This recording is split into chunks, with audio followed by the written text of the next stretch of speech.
CBSE exams आ रही है, क्या आएगा उनके एग्जाम में इस बार? 20% सिलेबस होता है, जैसे 80% क्वेश्चन आते हैं, तो वो 20% पता कर लो, बस काम वहां पर आपका इजीली खत्म हो जाएगा। आप पिछले 9-10 साल के पेपर लेके बैठो, सारे क्वेश्चंस के टॉपिक लिखो और उसके बाद ये देखो कि कितने टॉपिक कहाँ पर रिपीट हो रहे हैं। मिस्टर प्रशांत किरत अपने स्टूडेंट्स के बीच प्रशांत भैया के नाम से जाने जाते हैं। इनकी गाइडेंस में स्टूडेंट्स ने कई उपलब्धियां हासिल की है। ये है आज के एडटेक एंड एजुकेशन के स्टार। सीबीएसई सेट कैसे करता है पेपर? हर चैप्टर के कुछ टॉपिक होते हैं जो कि जरूरी हैं। उन्हें पता है तुम जब हाई स्टडीज करोगे वहां पर ये टॉपिक्स काम आने हैं। तो एक एवरेज बच्चा कैसे टॉपर बन सकता है? आप अपना मोटिवेशन ढूंढ लो कि आपको करना क्यों है। अब बस आपको चाहिए एक राइट पाथ, कहाँ से पढ़ना है, कौन सी किताबें हैं, और लास्ट होता है हमारी ब्लाइंड फोल्डर्स लगे कि भाई कुछ नहीं देखना, बस करते जाओ। How do you relax your mind? एक पेपर निकालो, एक तरफ लिखो ए, एक तरफ लिखो बी पार्ट। अब लिखो अपनी ओवर थिंकिंग। ए पार्ट वो है जिनका आप कुछ कर सकते हो, बी पार्ट वो है जिनका आप कुछ नहीं कर सकते। अब ये जब मैंने लिख लिया ना, उसको मैं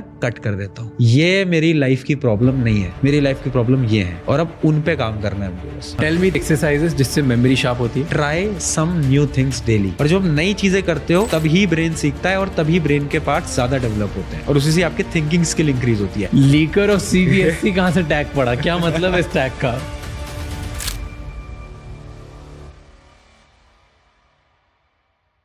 क्या टिप्स है उनके लिए? क्या आएगा उनके एग्जाम में इस बार? सीबीएसई वाले जितने भी स्टूडेंट है ना, मुझे ऐसा लगता है कि मतलब एग्जाम जो बना है सीबीएसई, एक तो बहुत आसान एग्जाम है, बहुत इजी एग्जाम है। ओके।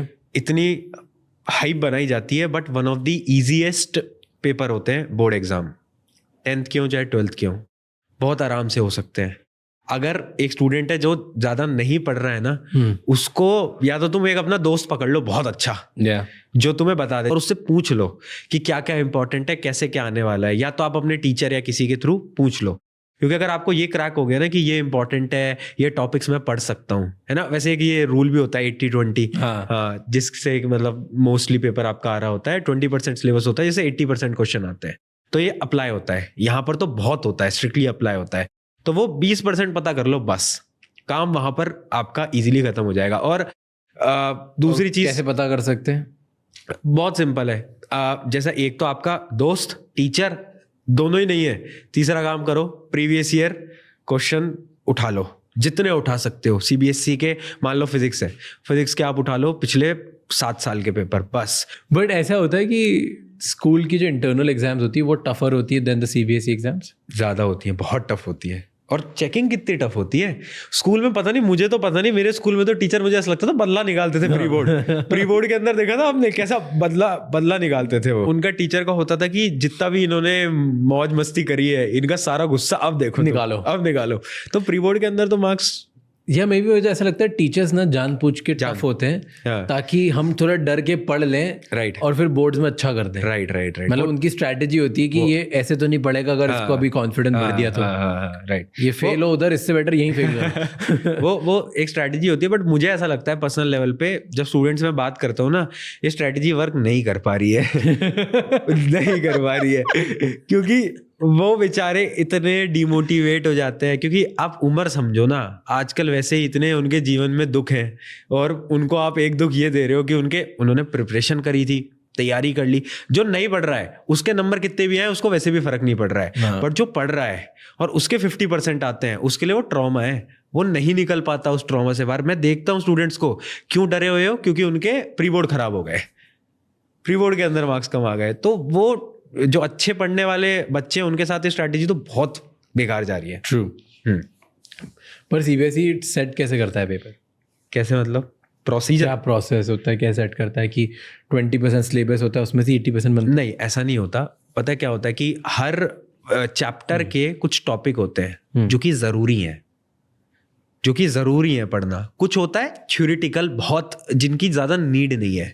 तो जब बोर्ड एग्जाम एक पेपर बनाएगा ना, तो उसे पता है कि इन चीजों की ज्यादा नीड नहीं है, तो वो टॉपिक्स मेनली क्वेश्चन के अंदर नहीं फॉर्म करता कभी भी। वो होती है ना साइड थ्योरीज जो होती है कि हाँ, जो इसको सपोर्ट कर रही है आर्ग्यूमेंट को। मेन जो है, मेन क्वेश्चन वहीं से आएगा, मेन जो पॉइंट है। तो सीबीएसई का यही पैटर्न होता है कि उन्हें पता है कि यार ये जो है, एक तो ये आगे जाओगे तुम जब हाई स्टडीज करोगे 11th 12th में जाओगे या फिर 12th से कॉलेजेस में जाओगे, वहां पर ये टॉपिक्स काम आने, उनके क्वेश्चन होंगे। दूसरा वो है जो कि बहुत ज्यादा इंपॉर्टेंट, तो ऐसे वो उन टॉपिक के अराउंड बनाता है, ऐसा कोई फिक्स्ड नहीं है। तो एक एवरेज बच्चा आज जो ये देख रहा है वो कैसे टॉपर बन सकता है?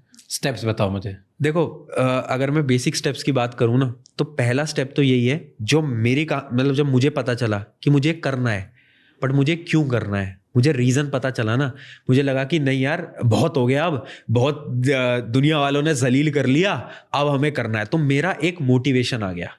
तो पहली चीज़ होती है कि आप अपना मोटिवेशन ढूंढ लो कि आपको करना क्यों है। अगर रीज़न नहीं पता होगा, 1 2 3 दिन 4 दिन बाद वही हालत आ जाएगी फिर से, है ना। तो पहला तो यही है कि आप अपनी मोटिवेशन ढूंढ लो, अपना रीज़न ढूंढ लो। अब जब एक बार आपको रीज़न आपका मिल गया ना, तो उसके बाद आप डेली काम ऑटोमेटिक करने लगोगे। अब बस आपको चाहिए एक राइट पाथ, एक सही रास्ता, क्योंकि अब आपकी गाड़ी तो चल रही है, आपको बस एक रास्ता चाहिए ना कि जाना कहाँ पर है। अब वो गाड़ी को सही डायरेक्शन पे ले जाने के लिए आपको ये चाहिए कि मतलब मेरे हिसाब से मेरे टाइम पे क्या वर्क करा, वो था सम ऑफ माय गुड फ्रेंड्स, कुछ दोस्त। क्या मतलब इसका? क्या हुआ था कि कोचिंग के अंदर, जैसे कि मैंने आपको बताया ना कि हमारा ग्रुप अलग था, कुछ ऐसे थे जो कि पढ़ने में बहुत इंटेलिजेंट थे, और मतलब उनके साथ उतनी दोस्ती नहीं थी, बट होता है ना कि हाँ हम दोनों नॉर्मली ऐसे फ्रेंड्स हैं। जब मैं सीरियस हुआ ना, मैं कोचिंग गया, मैं उन 2-3 लोग थे जो टॉपर होते हैं, है ना, जो घिसते रहते हैं उस टाइम पे, उनके सारे नोट्स कंप्लीट होते हैं, मैं उनके बगल में बैठ गया और मैं 4 दिन बैठा, बस 4 दिन, क्योंकि 4 दिन के बाद वो पीछे वाले तंग करने लग जाते हैं कि बस बहुत हो गया भाई आजा। तो वो मतलब मैं 4 दिन बैठा, और वो 4 दिन पे मुझे ये समझ में आया कि पढ़ना कैसे है। आपको यही समझ नहीं आ रहा था कि आप क्या पढ़ रहे हो, क्योंकि हमारा तो ये था कि ये किताब उठाई, ठीक है 2 क्वेश्चन सॉल्व करे, खत्म करो, निकाला, ऐसे। बट बहुत डिफरेंट तरीके हैं जो कि मतलब एक राइट पाथ मुझे पता चला मेरे एग्जाम के लिए। अब कोई अगर किसी और एग्जाम की तैयारी कर रहा है, उसको एक पाथ ढूंढना पड़ेगा ना कि कहाँ से पढ़ना है, कौन सी किताबें हैं, क्या एक पर्टिकुलर वे है उसको पढ़ने का। तो पहला ये था अपना रीजन, दूसरा ये था कि आप एक सही डायरेक्शन में चलो, और लास्ट होता है सिंपल सी चीज है कि वो नहीं होता जैसे आज हम काम कर रहे हैं तो हमारी ब्लाइंड फोल्डर्स लगे हैं कि भाई कुछ नहीं देखना, बस करते जाओ। मैंने 12th में ये करा, मैंने सोचा कि अब कुछ नहीं करना, अब लोग बोलेंगे, बोलने दो, सबको बोलने दो कि ये तो पागल है, 3-3 4-4 बजे तक कमरे की लाइट जल रही है, बोलने दो, अब करना है तो अब करते रहो, जैसे जितना हो रहा है उतना कर दो बस। तो ऑब्सेशन बहुत जरूरी है। ऑब्सेशन, अगर आप एवरेज हो, क्योंकि आप वहां से उठ रहे हो ना जहां से मतलब माइनस से शुरू कर रहे हो, आप माइनस से शुरू कर रहे हो, अब आपको लगाना पड़ेगा ना, बहुत मेहनत करनी पड़ेगी, एक्स्ट्रा लाइफ में भी ऐसे ही है। बिल्कुल। ओके, एंड देन आप यूट्यूब करते हो, यूट्यूब वीडियोस बनाते हो, टीचर बन गए, पढ़ाते पढ़ाते बहुत चीज़ें हो गई। ये लीकर ऑफ सीबीएसई ये कहाँ से बन गए? नहीं, ये लीकर ऑफ सीबीएसई कहाँ से टैग पड़ा, क्या मतलब है इस टैग का? हुआ क्या था, बोर्ड एग्जाम थे। अब बोर्ड एग्जाम थे तो 12th के नहीं 10th के। Okay. ये 10th के बोर्ड एग्जाम की बात है। 10th के बोर्ड एग्जाम थे, तो इस टाइम पे हमने मैराथन्स वगैरह प्लान करी थी कि बच्चों को पढ़ाएंगे। तो हमने जो मैं आपको बता रहा था सुबह वाला सेशन जो कि 4 बजे लिया था, वो चला था, 2 घंटे का सेशन था, 4 से 6 तक चला होगा, और उसमें काफ़ी 1,70,000 बच्चे पढ़ रहे थे उसके अंदर। अब उसके अंदर हमने पढ़ाया, अब वो जितने भी टॉपिक्स हमने मार्क करवाए, या फिर मैं पढ़ा रहा हूँ तो मैंने जो मार्क करवा दिए, मैंने कहा ये 2-3 है, अभी इनको पढ़ लो, तुम्हारा 9 बजे पेपर है, ये पेपर के अंदर तुम्हारे आ सकता है। ऐसे मैंने कम से कम नहीं तो 10-12 टॉपिक्स उनको मार्क करवाए, 10-12 टॉपिक। बोर्ड एग्जाम में जो सवाल है उसमें से आई गेस 80% वो टॉपिक्स के थे जो कि वो मार्क करवाए थे उनको सुबह। तो उसके बाद हुआ क्या, जैसे ही वो सब स्टूडेंट्स घर आए तो उन्होंने सोशल मीडिया फ्लड कर दिया, उन्होंने वो क्लिप्स निकालना स्टार्ट करा कि ये बताया था कल, आज के पेपर में देखो ये सेम सवाल, कल ये बताया था, आज के पेपर में सेम सवाल। तो वो अचानक से हॉट टॉपिक बन गया उसी दिन में, एक दिन में इतना हॉट टॉपिक बन गया कि सब वही, मतलब मैं इंस्टाग्राम मैंने चलाया उस दिन, मैंने सोचा क्या हो रहा है सब क्यों मुझे टैग कर रहे हैं इतना। तो टैग पे सब वही था कि पेपर कैसे पता चला इन्हें, पूरा का पूरा पेपर कैसे इन्होंने पता लगा लिया, ऑलमोस्ट सब कुछ सेम आ गया पेपर के अंदर।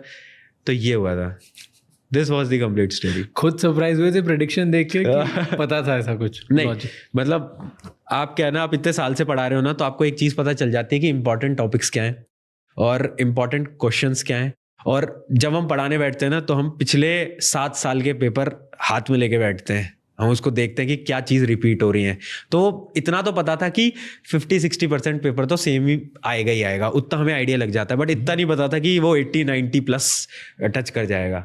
बट कोई लॉजिक से ही बोला होगा ना ये 10-12 टॉपिक्स पढ़ लो। हाँ, वो लॉजिक है, वो पूरा का पूरा, उसके पीछे पूरी की पूरी रिसर्च है कि आप पिछले 9-10 साल के पेपर लेके बैठो, उनके अंदर आप देखो किस किस सारे क्वेश्चंस के टॉपिक लिखो, और उसके बाद ये देखो कि कितने टॉपिक्स कहाँ पर रिपीट हो रहे हैं। मतलब आप वही परमिटेशन कॉम्बिनेशन का काम कर रहे हो, एक बार लेकर बैठ रहे हो कागज और सारा वो काम कर रहे हो, तो इसमें रिसर्च लगती है। उस दिन मुझे 4-5 घंटे लगे थे पूरा काम करने में रात भर जग के, बट वो हुआ तो, और उससे मदद हुई थी। मजा आ गया उसमें। हाँ, तेरा एक वीडियो था, मैंने देखा था 3 brain exercises to boost memory. Okay, yeah tell me 3 exercises जिससे मेमोरी शार्प होती है। मुझे बिल्कुल नहीं पता, this is new for me. नहीं, there are several exercises, but mainly अगर मैं नॉर्मल स्टूडेंट के पर्सपेक्टिव से बात कर रहा था, तो उसमें क्या होता है ना कि जैसे आपके ब्रेन 2 साइड के हो रहे हैं, लेफ्ट ब्रेन राइट ब्रेन, तो कुछ ऐसी एक्सरसाइजेस हैं जो कि आपकी कोऑर्डिनेशन में मदद करती हैं। आपने देखा है कि बहुत सारे जो स्पोर्ट्स पर्सन होते हैं उनके कोऑर्डिनेशन बहुत अच्छे होते हैं, डांसर्स के कोऑर्डिनेशन बहुत होते हैं, उनकी बॉडी का जो बैलेंस होता है वो बहुत स्ट्रांग होता है। वो ब्रेन का एक पार्ट होता है सेरिबेलम, उसकी वजह से उनका जो उनका जो पोस्चर होता है, बैलेंस होता है, बहुत स्ट्रांग होता है, जो कि नॉर्मल ह्यूमन का नहीं होता। तो कैसे स्ट्रांग कर सकते हैं इसको? यही इसके ऊपर ये था कि try some new things daily, आप कुछ नया कर दो। यानी आप जब अपने ब्रेन के ऊपर कुछ नया कर रहे हो ना, मैं सुबह उठ रहा हूँ, मेरी आदत है मैं राइट हैंड से ब्रश उठाता हूँ, मैं करता हूँ, मैंने एक दिन लेफ्ट से उठाई ब्रश और करना स्टार्ट करा, मेरे ब्रेन की तरफ एक सिग्नल जाएगा कि भाई कुछ अलग कर दिया इसने सुबह उठते ही, दिस इज समथिंग न्यू। ये कैसे हो गया, ये तो पॉसिबल ही नहीं है, ऐसे कैसे? तो ब्रेन उस समय पे एक्टिव होगा, और जब नई चीजें करते हो तभी ब्रेन सीखता है और तभी ब्रेन के पार्ट्स ज्यादा डेवलप होते हैं, और उसी से आपकी थिंकिंग स्किल इंक्रीज होती है। प्रैक्टिकली मेमोरी जो वर्ड है वो इंक्रीज नहीं होती, आप कितना याद कर सकते हो वो है ना मेमोरी। प्रैक्टिकली थिंकिंग स्किल्स आपके इंक्रीज होते हैं, आप सोच कितना सकते हो। बट ऐसे रोज में नई चीज कैसे लेके आऊं कुछ करने के लिए? ट्राई न्यू थिंग्स, जितना आप नया कर सकते हो चीजों के बारे में, लर्न न्यू थिंग्स, नई चीजें पढ़ो। अच्छा, रोज नया पढ़ूं, नया वीडियो देखूं, नया कुछ करूं, नया सीखूं, कुछ नया सीखो, कुछ नया पढ़ो। That's fine. That can be done. Right. क्योंकि रोज मैं उल्टे हाथ से ब्रश, जैसे मैं रोज रात को उल्टे हाथ से ब्रश करता हूँ। Okay. There's a part of brain which gets activated. Yeah. Coordination better होता है, same logic. हाँ। तो सुबह राइट हैंड से करता हूँ, रात को लेफ्ट हैंड से करता हूँ। बट ऐसे कितनी ट्रिक्स होंगी, एक या दो, ज्यादा थोड़ी होगी, रोज नया तो नहीं कर सकते। पर यू कैन लर्न, आप सीख सकते हो कुछ नया, वो इम्पोर्टेंट है। That can be interesting. And उससे बढ़ती है, मतलब बिल्कुल मेमोरी शार्प होती है, थिंकिंग स्किल्स बिल्कुल इंक्रीज होती है। And how do you relax your mind? How do I relax my mind? How do you relax your mind and how to relax mind? क्योंकि दिमाग का एक सबसे बड़ी प्रॉब्लम है, सब लोग बोलते हैं कि यार हमारा माइंड ओवर थिंकिंग में रहता है, स्ट्रेस्ड रहता है। बहुत बड़ी सबसे बड़ी प्रॉब्लम, बहुत बड़ी प्रॉब्लम है। पता है ओवर थिंकिंग ना, मतलब मुझे क्या सोल्यूशन मिला पर्सनल लेवल पे ओवर थिंक किया। कभी कभार मैं सोचने लगता हूँ कि जो हम कर रहे हैं क्या हम वो सही कर रहे हैं, क्या वो डायरेक्शन सही है, क्या हम सच में कुछ इम्पैक्ट ला पा रहे हैं, क्या मैंने शुरुआत इसलिए करी थी। ऐसे आते ना रात को 2 बजे थॉट्स आ रहे बहुत सारे कि क्या करना है क्या नहीं करना, लाइफ में सब सही जा रहा है नहीं जा रहा, अच्छा उसके साथ भी तुम्हारी रिलेशन खराब हो रही है, ये भी हो रहा है वो भी हो रहा है एकदम सब हो रहा। तो इसके लिए ना I find out such a good strategy जो मेरे लिए बहुत वर्क करती है। सब ट्राई कर सकते हैं। एक पेपर निकालो, हाफ पार्ट में डिवाइड करो, एक तरफ लिखो ए, एक तरफ लिखो बी पार्ट। अब लिखो अपनी ओवर थिंकिंग ऊपर पहले कि मेरी ओवर थिंकिंग क्या है, मेरी ओवर थिंकिंग ये है वो है, मेरा काम में मैं कुछ अच्छा कर रहा हूँ नहीं कर रहा, या फिर मेरी उनसे लड़ाई हो गई, उनसे झगड़ा हो गया, ये मेरी ओवर थिंकिंग है इस दिन की। अब ए या बी पार्ट है। ए पार्ट वो है जिनका आप कुछ कर सकते हो, बी पार्ट वो है जिनका आप कुछ नहीं कर सकते। अब मैं अपने करियर में क्या आगे करूंगा उसका मैं कुछ कर सकता हूँ। मेरी किसी से लड़ाई हुई है उसका मैं कुछ कर सकता हूँ, मैं उसको अभी फोन मिला के बात कर सकता हूँ कि यार भाई कुछ प्रॉब्लम तो नहीं है, वो मैं कर सकता हूँ। कुछ ऐसी ओवर थिंकिंग होती है जो कि पास्ट की होती हैं कि उस टाइम पे ये हो गया था, या फ्यूचर की है। उन ओवर थिंकिंग्स आती हैं बी पार्ट में। जिसमें कि मैं कुछ नहीं कर सकता। अब ये जब मैंने लिख लिया ना इन ओवर थिंकिंग मैं कुछ नहीं कर सकता, उसको मैं कट कर देता हूँ। ये मेरी लाइफ की प्रॉब्लम नहीं है, मेरी लाइफ की प्रॉब्लम ये है, और अब उन पे काम करना है मुझे बस। That's a good way to do it. Yeah interesting. And तुम बहुत डिस्ट्रैक्टेड रहते हो लाइफ में, डिस्ट्रैक्शन को कैसे खत्म करते हैं? How do you not be distracted and एकदम फोकस कैसे रहूं? बिकॉज ये question why I am asking you, आप बच्चों को पढ़ाते हो बिल्कुल, और सबसे बड़ा क्वेश्चन ही बच्चों का ही होता होगा, सर डिस्ट्रैक्शन को कैसे मैनेज करें, स्टडी पे फोकस कैसे करें। बिल्कुल। एंड ये जो बताओगे आई थिंक ये बहुत सारे बड़े लोगों के लिए भी इंपॉर्टेंट हो गया, क्योंकि सब लोगों को फोकस की प्रॉब्लम है। How do you increase your focus? How can you just not get distracted? तो अभी डिस्ट्रैक्शन की जो प्रॉब्लम है ना, तो बहुत कॉमन है। मतलब मैं तो ऑनेस्टली बोलूंगा कि हम नहीं होते कि डिस्ट्रैक्टेड, हम भी हो जाते हैं। कितनी बार हुआ है, कभी कभार सोशल मीडिया पे बैठ गए, रील्स रील्स रील्स, अचानक से रियलाइजेशन होता है कि नहीं कुछ काम करना था, होता है। This is normal. प्रॉब्लम कहाँ से स्टार्ट होती है? मेन प्रॉब्लम स्टार्ट होती है आपके रिग्रेट से। जब आपको उन चीज़ों का पछतावा होने लगता है ना, वो बहुत बड़ी प्रॉब्लम है। क्योंकि परेशान इंसान तब होता है उसको बहुत ज़्यादा उस चीज़ की रिग्रेट हो रही है कि यार मैंने अपना एक दिन खराब करा और अब मेरा क्या हो पाएगा, मेरा तो ज़िंदगी में कुछ नहीं बचा, लाइफ में कुछ नहीं हो पाएगा। उससे अच्छा सिंपल लॉजिक है कि जब आप रिग्रेट कर रहे हो, उसके अलावा उस समय पर काम करो। आप ये सोचो कि अभी तक का मैंने जो समय खराब करना था कर दिया ना, अब कितना बचा है। वो एक पहले बहुत इंपॉर्टेंट एग्जांपल चलता था ना कि आधा खाली ग्लास है, वो मत देखो, ये देखो कि ग्लास आधा भरा हुआ है। तो ये सिंपल सी चीज है। प्रॉब्लम डिस्ट्रैक्शन से बड़ी ये होती है कि उसमें हम रिग्रेट में आधा दिन और खराब करते हैं। भाई प्रॉब्लम होती है डिस्ट्रैक्शन की। तूने जो सोल्यूशन दिया वो तो बहुत आसान दे दिया। मैं इसको थोड़ा बेटर करता हूँ। स्टूडेंट था मैं भी एक टाइम पे, इसलिए मैं आज भी स्टूडेंट हूँ, बहुत पढ़ रहा हूँ। ठीक है, तो अब मान लो कल सुबह एग्जाम है 7 बजे, मैं बैठा हूँ रात को 12 बजे, अभी तो 7 घंटे 1 बजे से मैं कर लूंगा। ठीक है, फिर 1 बजे तक तो टाइम पास हो गया, डन। 1:10 हो गई, अरे 10 मिनट हो गए तो एक काम करता हूँ 1:30 बजे से पक्का कर लूंगा। फिर 6.5 घंटे बचेंगे, फिर प्रॉपर फोकस। फिर नहीं होता, फिर 2 बज जाती है, यार अब तो मेरे पास ना 5 घंटे बचे। शिट यार, मैं 2 घंटे मिस कर दिए, मैंने ये कर दिया, थोड़ा रिग्रेट चालू हो गया। और ये रिग्रेट करते करते 15-20 मिनट और गए। तो अब मेरे दिमाग में कि 4 घंटे में बिना ब्रेक के पढ़ लूंगा। 3 बजे से तो मैं जो स्टार्ट करूंगा, अब एक काम करता हूँ, ढंग से रिफ्रेश हो जाता हूँ, थोड़ा घूम भी लेता हूँ, थोड़ा ये स्ट्रेस से बाहर निकल जाऊंगा, और 3 बजे स्टार्ट करूंगा पढ़ना, 7 बजे तक पढ़ के 4 घंटा पक्का पढ़ लूंगा। और ऐसे में हो गया सब खत्म, ना बचा मेरा रिग्रेट, ना बचा मेरा टाइम। अब तो मेरा जय भगवान बचा ले। ये होती है डिस्ट्रैक्शन की वैल्यू। ये स्टूडेंट्स के साथ एग्जाम में होती है, लोगों के साथ जॉब में होती है, बिजनेस ओनर्स के साथ कुछ नई स्किल सीखने के लिए होता है कि कल सुबह ऑफिस से पहले मैं कर लूं, और फिर होता है अब तो सोना ही पड़ता है, छोड़ दो। सब के साथ ये दिक्कत है। बिल्कुल है। टाइम छोड़ते जाते कुछ नया सीख नहीं पाते, कुछ नया कर नहीं पाते। This is very common problem ना। मैं बताता रहा हूँ, डिस्ट्रैक्शन ऐसा मेरे को नहीं लगता कोई इंसान है जिसकी लाइफ में नहीं होगा। तो इसको कैसे मैनेज करूं? रिग्रेट तो हो, बट टाइम ही नहीं बचा रिग्रेट करने का। मैं कर पा रहा हूँ पर्सनल लेवल पे डिस्ट्रैक्शन को लिमिट कैसे करेंगे, उसका सिंपल जो मैं फॉलो कर पा रहा हूँ वो होता है सिर्फ और सिर्फ डेडलाइन से।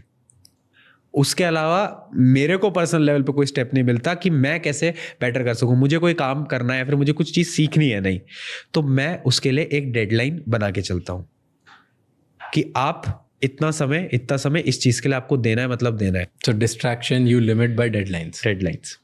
इंटरेस्टिंग। एंड कभी कोई एक्टिवली कोई एक्सरसाइजेस करता है या कुछ करता है ऐसा जिससे ब्रेन पावर बढ़ता है? एक्टिवली एक्सरसाइज करता हूँ कोई ऐसी? हाँ, या ब्रेन पावर बढ़ाने के लिए कोई टेक्निक है? वेरी ऑनेस्टली जो मैं आपको बताया कि अलग अलग चीज़ों के बारे में ट्राई न्यू थिंग्स, जितनी आप नई चीज़ें सीख सकते हो। Only way to. Second way, stay fit. मैं सच बता रहा हूँ, दिमाग और बॉडी बहुत, मतलब ये दिमाग है, ये शरीर को चला रहा है। ये शरीर अगर तुमने सही कर लिया तो दिमाग ऑटोमेटिकली बहुत सही हो जाता है। आप खुद देखना, जब हम जिम से आते कितनी क्लैरिटी नहीं मिलती। कभी एक्सरसाइज करके आओ, दौड़ के आ जाओ, अभी मैं चला जाऊँ दौड़ के आऊँ, मेरे दिमाग में बहुत क्लैरिटी हो जाती है।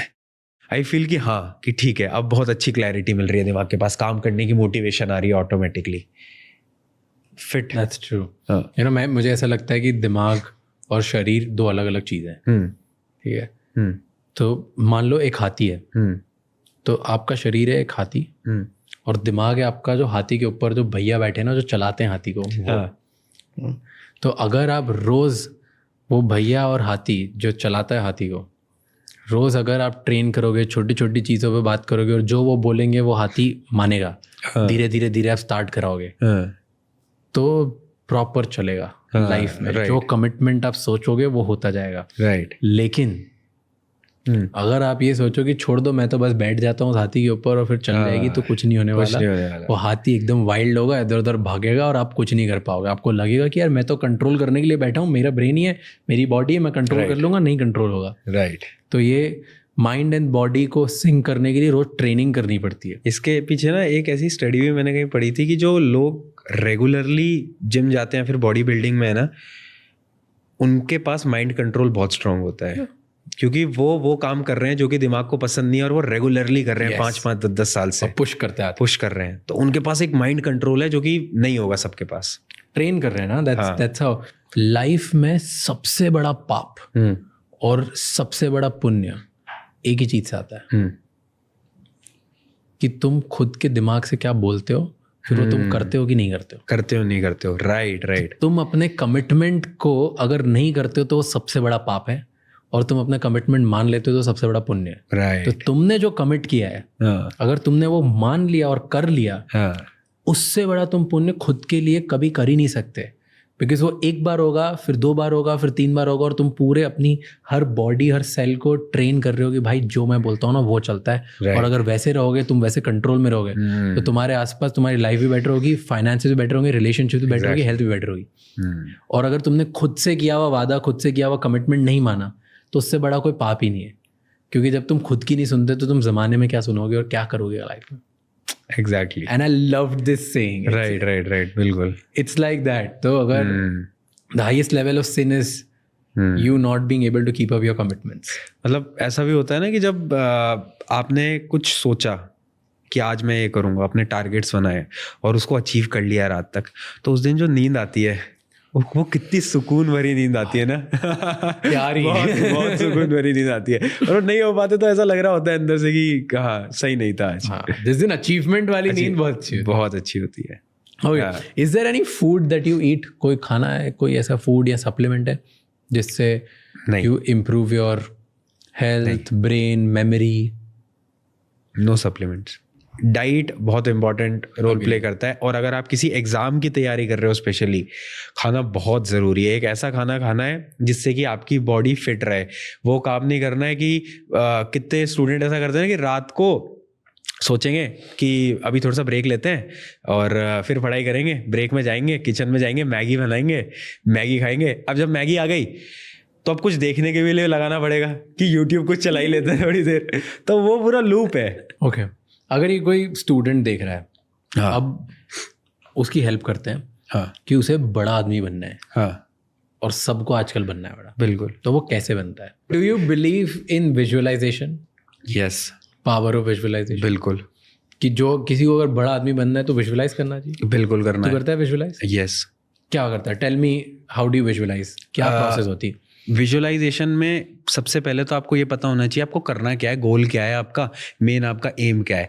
आप पता है एक बहुत अच्छी चीज़ है कि जब आप किसी चीज़ के बारे में सोचते हो ना कि हाँ ये मुझे करना है, ये मेरा मेन गोल है, और सोचना नहीं एक नॉर्मल थॉट होता है, जब उस थॉट को आप 2-3 बार सोच रहे हो, सेकंड स्टेप उसको आप लिख रहे हो, 50% आपका काम वहाँ पर ख़त्म हो गया, 50% आपका काम वहाँ पर ही एंड हो गया। अब बचा है 50% की आपकी मेहनत। और ये चीज़ ना प्रैक्टिकली मैंने अपनी लाइफ में बहुत ट्राई करा है। ये मैंने ट्राई करा था जब मुझे एग्ज़ाम क्रैक करने थे। एग्ज़ाम के दौरान मेरा एम था कि मुझे ये एग्ज़ाम क्रैक करना है। मैं लिखता था कि हाँ ये वाला एग्ज़ाम है, इस दिन मुझे इसमें अच्छे मार्क्स लाने हैं। ये मेरी एक डायरी थी, बहुत प्यारी डायरी, उसके अंदर बहुत लिखा है मैंने। उस टाइम पे बहुत लिखा है। मतलब उस टाइम पे आप अपनी फीलिंग्स, थॉट्स को एक जगह पे लिख दोगे ना, समेट दोगे, वो बहुत इंपॉर्टेंट है। तो मैं वहां पर समेट देता था। मतलब मुझे करना है। मैं डेली सोने जा रहा हूँ उससे पहले मैं देखता था कि ठीक है मुझे ये अचीव करना है, मदद हुई उससे। Really helps. बिल्कुल।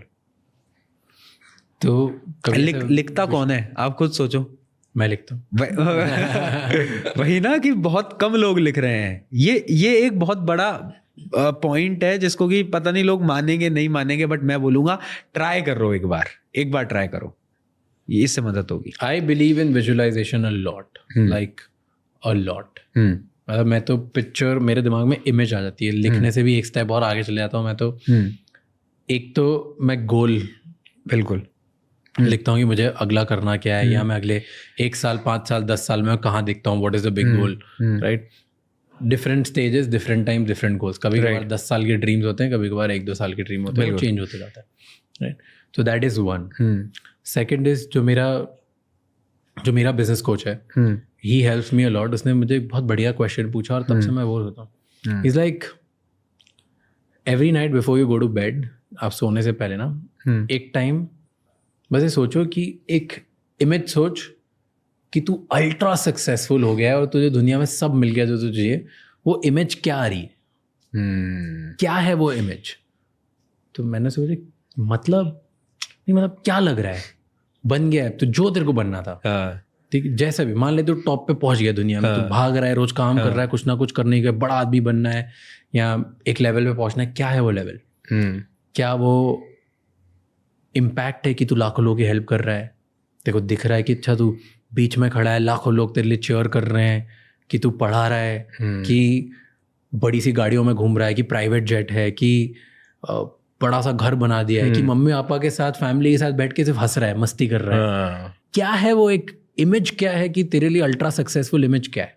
कि हजारों करोड़ों तेरे पास पैसे हैं और तू कुछ बोलता है तो स्टॉक मार्केट चेंज हो जाता है। Like what is that image? It can be anything. It can B कि तू बस अपने 4 दोस्तों के साथ, फैमिली के साथ हंस रहा है। इट कैन बी बहुत सारा पैसा।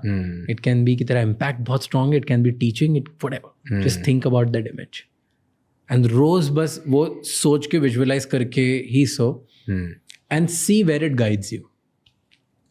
And that is the most powerful exercise जो आप यूज कर सकते हो। वो विजुअलाइजेशन की मुझे लगता है सबसे बेस्ट है, क्योंकि ऑटोमेटिकली ना आपको सपने भी वैसे आएंगे और अगले दिन सुबह पता नहीं क्या आपको ऐसा आइडिया आएगा, आप उसी डायरेक्शन में नोइंगली अननोइंगली मूव करोगे और वही डिसीजन लोगे।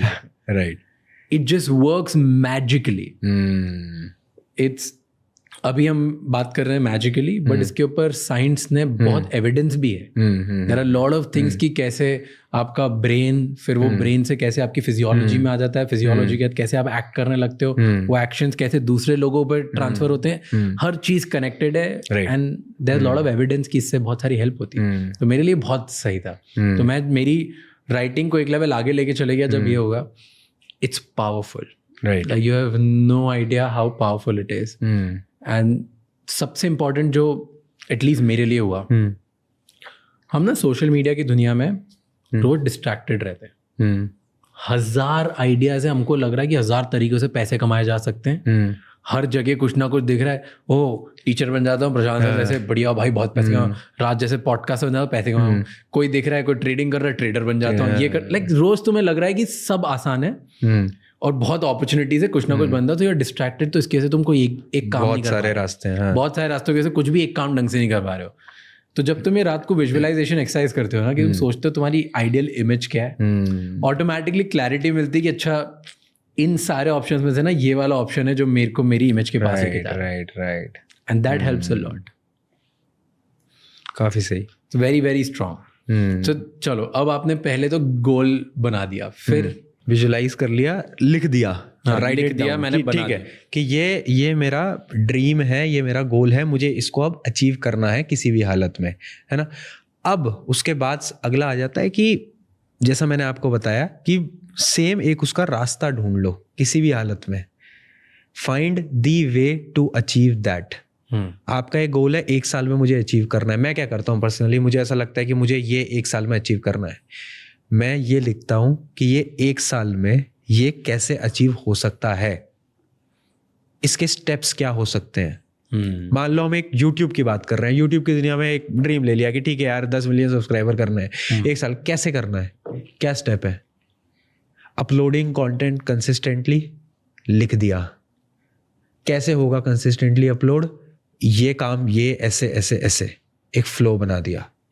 तो अगली चीज़ है कि हमें ये पता होना चाहिए कि रास्ता पाथ, वो पाथ बहुत इंपॉर्टेंट है। अगर आपको किसी भी चीज़ में सक्सेसफुल होना चाहिए, मतलब होना है, तो वो पाथ आपको पता होना चाहिए आप कैसे करोगे।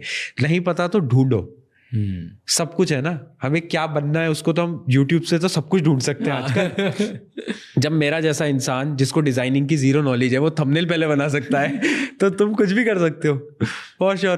तो वही चीज है कि वो करना, मतलब आपको एक रास्ता, एक बिल्कुल एक पर्टिकुलर पाथ चाहिए कि आपको कैसे करना है। पता है लोग गोल तो लिख लेते हैं, रास्ता भी चूज कर लेते हैं, उसके बाद ना माइंड को कंट्रोल करना बहुत माइंड को difficult होता है। Control, right. तो हाउ कैन, कुछ ऐसा मुझे बताओ कि जिससे माइंड शार्प हो या कंट्रोल आए माइंड पे, माइंड सेट अपना एकदम विल पावर बढ़ जाए कि यार जो मैं करना चाहता हूँ ना मैं वही करूँगा। पता है ये दिमाग की ना बहुत ही डीप साइंस है। मतलब ये दिमाग, when I used to study it, जब मैं इसको थोड़ा पढ़ने लगा डीपली, कंटेंट, सारी चीज़ों को समझने लगा ना कि ये दिमाग कैसे काम करता है, मैं सच बता रहा हूँ ये इतना शॉकिंग था ना मेरे लिए। मतलब ऐसी चीज़ें हैं कि ये दिमाग आपके डिसीजन को मात्र 5 से 10 सेकंड के अंदर बदल देगा अगर आपने वो 10 सेकंड के अंदर वो डिसीजन नहीं लिया तो। बिगेस्ट एग्जांपल, सुबह उठना है, अलार्म क्लॉक बजेगा, फ़ोन आपने उठाया कि ठीक है 6 बज गए हैं, उठ जाना चाहिए। सिर्फ 5 सेकंड सोचो, सिर्फ 5 सेकंड, उठना चाहिए नहीं उठना चाहिए, उठना चाहिए नहीं उठना चाहिए। 5 सेकंड बाद आप नहीं उठ पाओगे। उठ गए तो उसी टाइम उठ जाओगे, उसी टाइम उठ गए, वरना नहीं उठ सकते। ये ब्रेन चाहता है कि आप हमेशा उस स्टेट में रहो जिसमें कि आप रिलैक्स्ड हो। अगर वो रिलैक्सेशन से आपको उठना है ना तो आपको डिसीजन उसी ही समय पर लेना है, एट दैट टाइम। आप वो वेट नहीं कर सकते, वरना तो हो गया। ट्रू, वरना तो हो गया। तो मेन, अगर आपको कंट्रोल रखना है ना खुद पे, तो मेन चीज यही है कि take steps at that time. अगर आपको कुछ भी अचीव करना है, आपका एक गोल है, आपको पता है कि यार इस समय पर आपको ये काम करना चाहिए था, बट आप आराम से बैठ के रील स्क्रॉल कर रहे हो। द मोमेंट यू रियलाइज कि नहीं मुझे अब तो करना चाहिए, उस समय पर ये नहीं सोचना कि मैंने अपना दिन खराब कर दिया, कितना दिन मेरा निकल गया, अभी क्या है, क्योंकि पूरे टाइम फिर हमें रिग्रेट होता है ना कि कितना दिन निकाल दिया। उससे बढ़िया है फोन को अगर आप बंद, उसी टाइम पे start. So I read psychology a lot. Yeah. And जैसे बोला ब्रेन के, मेरे लिए ना बेस्ट डेफिनेशन जो थी, जो मैंने देखी थी अबाउट ब्रेन, कि कैसे तुम खुद को कंट्रोल कर सकते हो, मेरे लिए वो अंडरस्टैंडिंग है जब मैंने समझा है कि ब्रेन 3 पार्ट्स में डिवाइडेड है। That was the best understanding for me. मुझे बड़ा मजा आया। एक सिगमंड फ्रॉइड करके बंदा है, राइट, उसने I think couple of years ago, I don't know exactly if I'm quoting right, but Sigmund Freud की एक थ्योरी है, ये वर्ड Sigmund Freud, हाँ बिल्कुल। तो उसकी एक थ्योरी है कि ब्रेन, जो हमारा माइंड है, वो 3 पार्ट्स में डिवाइडेड है। First is ego, second is super ego, third is ID. तो ईगो मतलब कि मुझे क्या आता है, मैं रैशनल, मेरे लॉजिक के अकॉर्डिंग क्या सही है क्या गलत है, बिल्कुल, राइट, वो। सेकंड है सुपर ईगो, कि जो दुनिया और सोसाइटी के जो नॉर्म्स हैं उसके अकॉर्डिंग क्या सही है और क्या गलत है, कि दुनिया के सोसाइटल नॉर्म्स। और थर्ड आता है आईडी, विच इज कि अभी मेरे को मजा किस में आएगा, सबसे ज्यादा प्लेजर किस चीज में मिलेगा।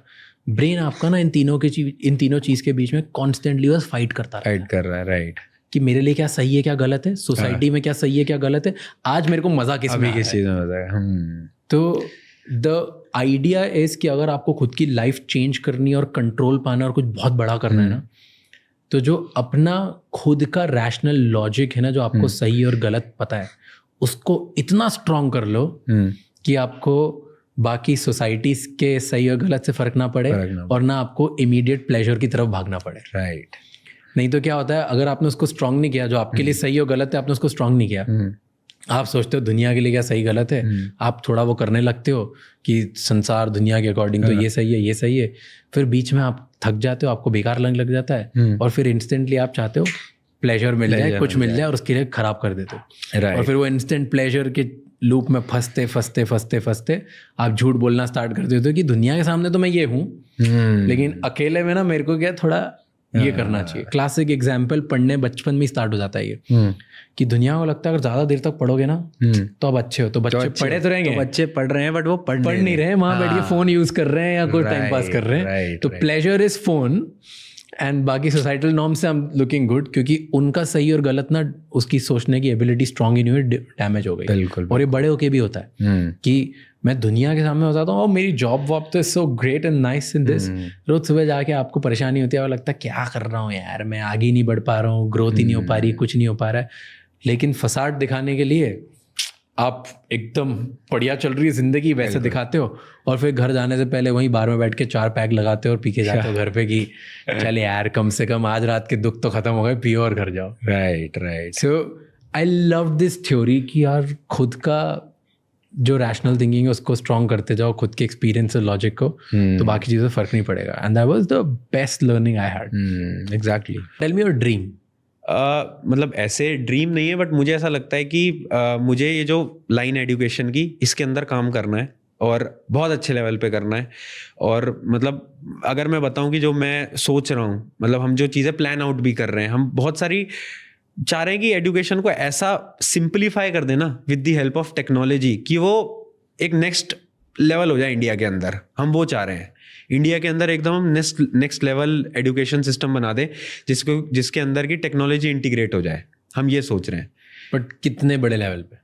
अच्छे लेवल मतलब क्या होता है? मतलब हमें तो ऑल ओवर इंडिया का एक मात्र ऐसा ऑर्गेनाइजेशन बन रहा है जो कि ये काम कर रहा है ऑल ओवर इंडिया पे। हम एक गांव से लेकर मतलब एक चलो नंबर 1 मतलब क्या रेवेन्यू कि बच्चे स्टूडेंट्स, नंबर ऑफ स्टूडेंट सबसे ज्यादा होना चाहिए, नंबर ऑफ रेवेन्यू सबसे स्ट्रांग होना चाहिए, नंबर ऑफ स्टूडेंट ऑलवेज। तो कितना नंबर ऑफ कितने स्टूडेंट्स तक हम रीच कर पाए, कितने चाहते हो? अब वो कोई नंबर नहीं है, क्योंकि हमें चाहिए जितने स्टूडेंट्स, क्योंकि अगले 10 साल हैं, उस 10 साल के अंदर हमें करना है। और 10 साल के अंदर एक गांव, एक शहर, कोई भी एरिया हो पूरे भारत का, वो हो हमारे साथ जुड़ा हुआ, ये है नंबर।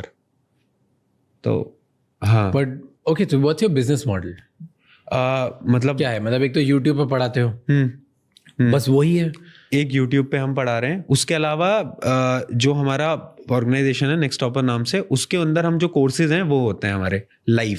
ओके, सो यूट्यूब से बच्चे आते हैं, वो लिंक से फिर यूट्यूब पे बच्चे फ्री में पढ़ते हैं, राइट? जिनको फ्री में पढ़ना है, जिनको अच्छा लगा कि यार प्रशांत सर से मेरे को और पढ़ना है, प्रशांत भैया से मेरे को और पढ़ना है, वो आके लिंक पे क्लिक कर लेते हैं और फिर वो आपका कोर्स ज्वाइन कर लेते हैं। मैं इंडिविजुअल टीचर नहीं हूँ वहाँ पे। हाँ, मतलब और 5 होंगे आपके जैसे, मतलब हाँ, हमने एक टीम बना रखी है, तो वो अलग अलग सब्जेक्ट्स, अलग अलग कोर्सेज, उसके लिए वो टीचर्स हैं जो कि उनको पढ़ा रहे हैं। हमारा ये है मेन। तो अभी कितने उसमें स्टूडेंट्स कितने होते हैं साल भर में? स्टूडेंट हमारे पास उधर तो होंगे अराउंड 3 लाख 4 लाख स्टूडेंट्स होंगे। And that's like a coaching model only? Not exactly like a coaching model, मतलब हाँ, अगर आप बोलोगे एडटेक, ऑनलाइन कोर्सेज जैसे एडटेक, हाँ, आप उसको एडटेक में काउंट करोगे कि आपने कोर्सेज बना दिए, बच्चे बस वो क्लिक करके पैसे भर के स्टार्ट कर सकते हैं। उसके अंदर वही कितने कोर्सेज होते हैं वो? मतलब प्राइस पूछ रहे हैं? हाँ, प्राइस पॉइंट जो है वो पूरा अफोर्डेबल रहता है, लाइक 1500 2000 ये रेंज रहती है। हाँ, उससे ऊपर कोर्सेज ना बनाने हैं ना बनाए हैं। क्यों? क्योंकि मैं आपको बताया ना, एम जो है वो हर एक गांव तक और हर एक शहर तक तो प्राइस पॉकेट फ्रेंडली प्राइस रखनी है। हाँ, वहां तक जहां तक हर एक स्टूडेंट अफोर्ड कर पाए। पेरेंट्स के लिए बर्डन नहीं बनना है, क्योंकि हमने देखा है क्या होता है बर्डन बनना, तो वो नहीं बनना चाहते। तो पॉकेट फ्रेंडली प्राइस पे 1500-2000 मतलब एवरेज प्राइस ईयरली। तो कितने कोर्सेज होते हैं उसमें फिर? इसके अंदर एक कोर्स होगा जिसके अंदर आपको, जैसे मान लो एक 10th क्लास है, उसका एक कोर्स है, ये आपका कोर्स होगा 2000 का। अब वो 2000 के कोर्स में आपको सब कुछ पढ़ाया जाएगा 10th का। 10th क्लास में सब एंड टू एंड पढ़ा दिया जाएगा पूरा? हाँ, नाइस। पूरा कोर्स होगा। तो ऐसे 10th का होगा, 9th का होगा, अलग अलग। हाँ, 11 12 ऐसे। और इसी को अब स्केल करना है। हाँ, मेन एम तो यही है।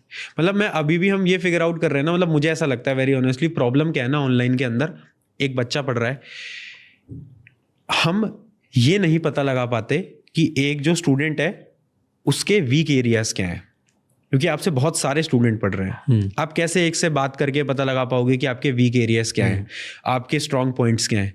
तो उन्हीं चीज़ पे हम टेक्नोलॉजी के साथ काम कर रहे हैं अभी, कि कुछ ऐसा हम सिस्टम क्रिएट कर दें जिससे कि हम ये पता लगा पाए कि हाँ, एक स्टूडेंट का ये वीक है, ये स्ट्रॉन्ग है, और उस हिसाब से उसकी मदद कर पाए। Got it. एंड तो जो बच्चे ऑनलाइन आपका कोर्सेज लेते हैं वर्सेस जो बच्चे यूट्यूब पे पढ़ते हैं, क्या डिफरेंस है दोनों में? यूट्यूब में फ्री में क्यों ना पढ़ लूँ मैं, अगर वीडियो से ही पढ़ना है मुझे तो?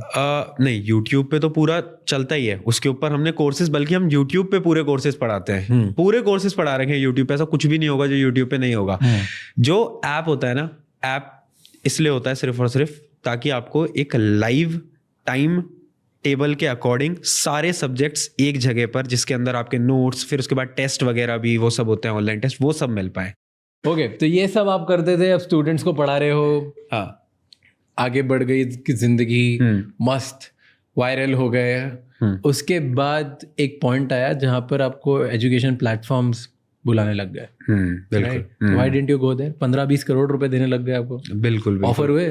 कितना ऑफर हुआ? मतलब पहले की बात है जब हम, मतलब ये ऑफर भी तब हुआ था जब थोड़ी बहुत बातचीत हुई थी कुछ कंपनीज के साथ, ऐसे ही कि क्या करना है प्लान। मतलब जो कंपनीज होती है ना, ये बड़े आपको क्योंकि उस टाइम पे हम नए थे, एक आप नॉर्मल से घर से आ रहे हो, आपने पैसा नहीं देखा। हाँ, नहीं देखा आपने पैसा, आपको हमने 10 लाख रुपए नहीं देखे, तुम क्या बात कर रहे हो। अब ऐसे वाली सिचुएशन में हम नहीं देखा दिस इज, अब यूट्यूब को हुआ था 1-1.5 साल, 2 साल, तो ठीक ठाक सब्सक्राइबर हो गए थे, है ना। उस टाइम पे एक ही चैनल था, तो अब तो काफ़ी है, तो वो एक चैनल था, काफ़ी अच्छे ठीक ठाक सब्सक्राइबर हो गए थे, कि 1 मिलियन तक। तो उन्होंने बुलाया, और वो बुलाते हैं एकदम लग्जरी प्लेसेस पे एकदम कि ताज में बुला रहे हैं आपको, आ जाओ दिल्ली। हाँ, तो फिर उसके बाद डिस्कशन होते हैं, फिर वो आपको बोलेंगे कि हम चाहते हैं कि आप हमारे प्लेटफॉर्म के साथ जुड़ो, आपका जो चैनल है वो आप हमारे प्लेटफॉर्म के साथ जोड़ दो, यानी अपना नाम रखो, आगे हमारे प्लेटफॉर्म का नाम कर दो, है ना, प्रशांत बाय XYZ। हाँ, इस कंपनी का हो जाएगा। हमारे टीचर्स आएंगे, आपके साथ जुड़ेंगे, और वो मतलब कि ये करेंगे, वो करेंगे, हम ऐसा कर देंगे, and they set up everything. और फिर उसके बाद वो ऑफर दे देते हैं कि हाँ, आपको इसमें हम नेगोशिएबल है 15-20 CR तक का अराउंड मिल जाएगा पूरा।